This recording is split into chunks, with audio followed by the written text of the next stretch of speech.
शुरुआत में हमें गियोकी की शक्ति के बारे में पता चलता है।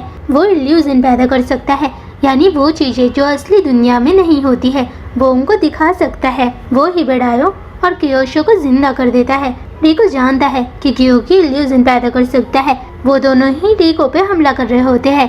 रिको उन दोनों को मार देता है। रिको पूछता है कि गियोकी तुम मुझे मारना क्यों चाहते हो?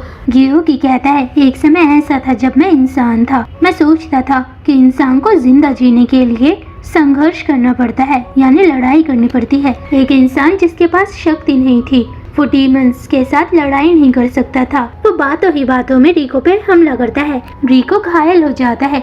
वो कहता है कि तुम डीमन बनने के लायक नहीं हो, क्योंकि तुम इंसानों की तरह जीना चाहते हो, इंसान बनना चाहते हो, और मैं तुम पे हमला करूंगा। वो दोनों ही लड़ाई करने लगते हैं। रिको कहता है कि मैं सुप्रीम कमांडर बन के दिखाऊंगा। गियोकी कहता है कि मैं पहले तुम्हें मारूंगा और फिर मैं अपने आप को मार दूंगा। रिको लड़ाई में जीत जाता है। गियोकी कहता है ये अच्छा हुआ। वो जमीन पर लेटा हुआ है। कोई भी इंसान जन्म से बुरा नहीं होता है, उनकी परिस्थिति उन्हें एक बुरा इंसान बना देती है। ऐसे ही गियोकी के साथ होता है। फिर हमें गियोकी की कहानी बताई गई है। ये है हनाको के पति जिन्हें हम योशिदा कहेंगे। वो एक जनरल है। वो दोनों ही नोबल है। उनका कोई भी बेबी नहीं था। योशिदा हनाको को एक शिरीन के बारे में बताते हैं जहाँ जाने से उनकी सभी इच्छाएं पूरी हो सकती है। हनाको उस शिरीन में जाती है। एक रात हनाको को सपने में प्लम ब्लॉसम की खुशबू दिखाई देती है। वो ये बात अपने पति योशिदा से कहती है।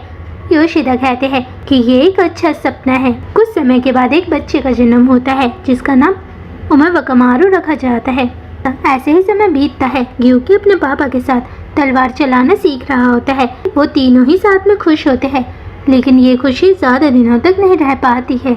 गियोकी के पापा यानी योशिदा एक जनरल है। इस समय युद्ध हो रहा है। योशिदा युद्ध में चले जाते हैं। उनकी वहाँ मृत्यु हो जाती है। गियोकी इस समय 7 साल का था।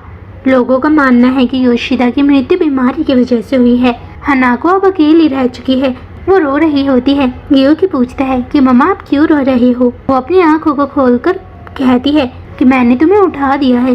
गियोकी कहता है मम्मा मैं पढ़ाई करूँगा और मैं तलवार चलाना सीखूंगा ताकि मैं आपकी रक्षा कर सकूं जैसे पापा करते थे। वो रोते हुए गियोकी को गले लगाती है। गियोकी मोनेस्ट्री जो कि माउंट ही में है वहाँ रहता है। वहाँ हनाको ने गियोकी को छोड़ दिया था। गियोकी अब स्कॉलर बनना चाहता है। वो ईमानदार, बुद्धिमान और एक अच्छा इंसान है। सभी टीचर गियोकी को पसंद करते हैं। ऐसे ही समय बीतता है। गियोकी के साथ पढ़ने वाले बच्चे उसे बिल्कुल भी पसंद नहीं करते हैं। वो उसे परेशान करते हैं। लेकिन एक दिन गियोकी को पता चलता है कि उसकी मम्मा बीमार है।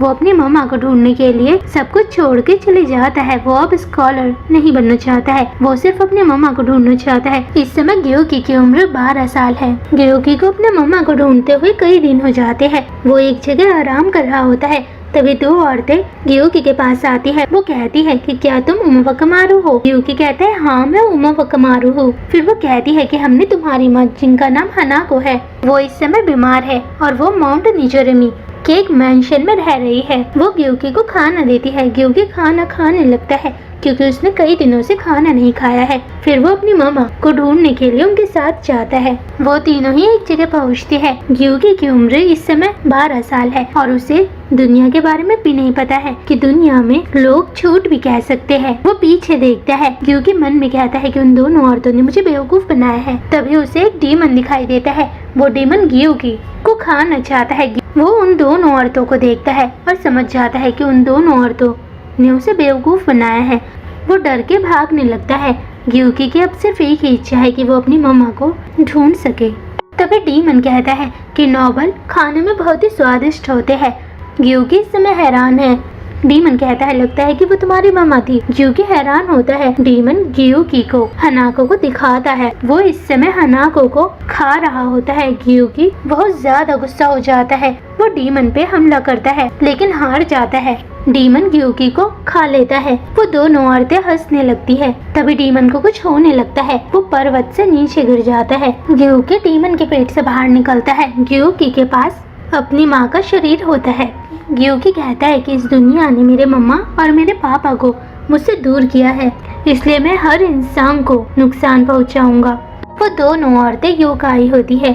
ग्यूकी इस समय उदास है क्योंकि उसने अपनी मम्मा को डीमन को खाते हुए देखा है। ग्यूकी दुख में पागल हो जाता है। उमावकमारू अब ग्यूकी बन चुका है, यानी वो अपनी मम्मा और अपने पापा उन सभी को भूल चुका है जिनसे वो प्यार करता था और जो उससे प्यार करते थे। उसका बस अब एक ही मकसद है कि वो इंसानों को मारे और वो अपनी इच्छा से डीमन बन चुका है। वो उन दोनों को ही मार देता है। ग्यूकी अपनी मम्मा को दफना देता है। उमावकमारू अब ग्यूकी बन चुका है और ग्यूकी के दिल में इंसानों के लिए नफरत है। ऐसे ही समय बीतता है और अब ग्यूकी एक इंसान नहीं एक डीमन है। ऐसे ही कई दशक और सेंचुरी बीत जाती है और फिर एक समय ऐसा आता है जब नुरारियो और नुरारियो की सेना, जिसमें डीमन, मॉन्स्टर, गॉब्लिन और योगाई है, वो सभी ग्यूकी जो कि इस समय माउंट निचिरिमी में रह रहे हैं, वो उस पे हमला करने के लिए आ रहे होते हैं। ग्यूकी अपने मम्मा और पापा का प्यार भूल चुका है और अब वो एक डीमन बन चुका है जिसके दिल में प्यार नाम की कोई जगह नहीं है।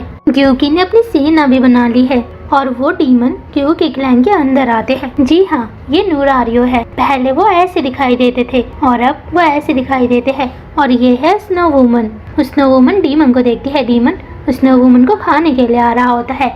वो अपनी शक्तियों का इस्तेमाल करती है। वो सभी बर्फ में जम जाते हैं। योगाई लड़ाई कर रहे होते हैं। ये युद्ध 3 दिनों तक चलता है। ये है तेंगू। तेंगू भी ग्यूकी से लड़ाई करता है और आखिर में नुरारियो आते हैं।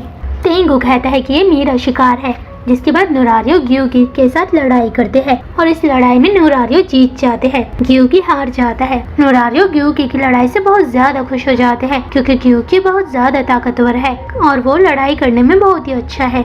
वो ग्यूकी से कहते हैं कि तुम मेरे साथ मिलकर काम करो। ग्यूकी को कुछ समझ नहीं आ रहा होता है।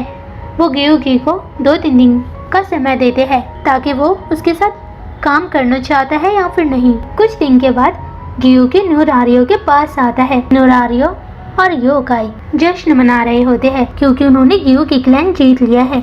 स्नो वुमन ग्यूकी को नुरारियो से मिलने नहीं देती है। तेंगू कहता है कोई बात नहीं, सुप्रीम कमांडर इसका फैसला करेंगे। नुरारियो ग्यूकी को अंदर बुलाते हैं। नुरारियो कहते हैं कि मैं तुम्हारा ही इंतजार कर रहा था। ग्यूकी नुरारियो को देख रहा होता है। वहाँ बहुत सारे योगाई होते हैं। वो सभी नुरारियो की सेना में शामिल है। ग्यूकी नुरारियो की बात को मान लेता है और वो अब से नुरारियो के साथ ही काम करेगा।